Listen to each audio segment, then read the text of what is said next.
L'obéissance possible est uniquement en Christ Jésus. Nous avons été baptisés en sa mort, Romains 6,3.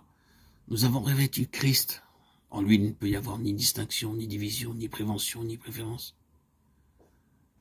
La croix les sépare du monde, de ses façons de faire, de ses ambitions, de ses plans, nous dit l'apôtre.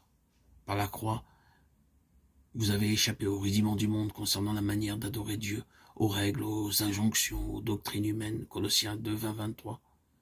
Par la croix, vous n'êtes plus ni juif, ni païen, en guerre l'un avec l'autre, concernant les ordonnances religieuses.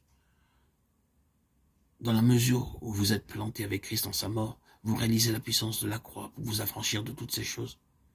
Quelle est donc la portée de ce message pour nous, dans nos conditions habituelles? Cet aspect de la croix du calvaire a une importance infinie pour le chef ressuscité. L'Esprit éternel est à l'œuvre dans les membres du corps, désirant ardemment d'amener chacun d'eux à la place qu'il doit occuper. Chacun étant parfaitement uni à la tête et aux membres du corps, peut croître normalement. C'est de Christ et grâce à tous les liens de son assistance que tout le corps bien coordonné et formant un solide assemblage tire son accroissement et s'édifie lui-même dans l'amour. Ephésiens 4,16. Si chacun cède à la puissance de la croix pour détruire toute inimitié, opposition de la vieille création qui se manifeste par des préventions, des préférences de l'orgueil, de l'obstination, de l'étroitesse, alors toutes ces causes de division et de désunion disparaissent insensiblement entre les membres vivants du corps de Christ. Mais que penser donc des positions prises par de véritables enfants de Dieu, positions qui séparent, qui empêchent toute union et qui sont à vue humaine, sans réconciliation possible?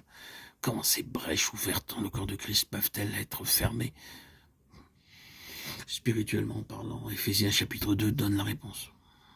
Oui, elles peuvent l'être, elles doivent l'être à la croix, place de l'unité. Et donc comment les fermer? Demande-t-on. Le fait d'accepter le message de la croix implique la réception de l'esprit de l'agneau et sa manifestation en faveur des autres. À ceci, quelques chrétiens répondent, encore faut-il que les autres aient aussi l'esprit de Jésus qui détruit l'inimitié. Pour fermer les brèches dont il est ici question, il faut être deux, il faut travailler des deux côtés de la barrière pour qu'elle soit abattue et la brèche réparée. Que dit la Bible? Les exemples, les faits, les enseignements qu'elle renferme révèlent l'esprit de Jésus à ceux qui vraiment veulent être rendus conformes à lui en sa mort. La vie de Jésus mourant révèle ce que doit être la nôtre. L'esprit qui conduit à répandre sa vie pour les autres, à être en bénédiction à ceux qui refusent d'être réconciliés, à prier pour ceux qui font du mal, à bénir ceux qui vous maudissent, à faire du bien à ceux qui vous haïssent, à aimer ses ennemis sans jamais désespérer d'aucun d'eux.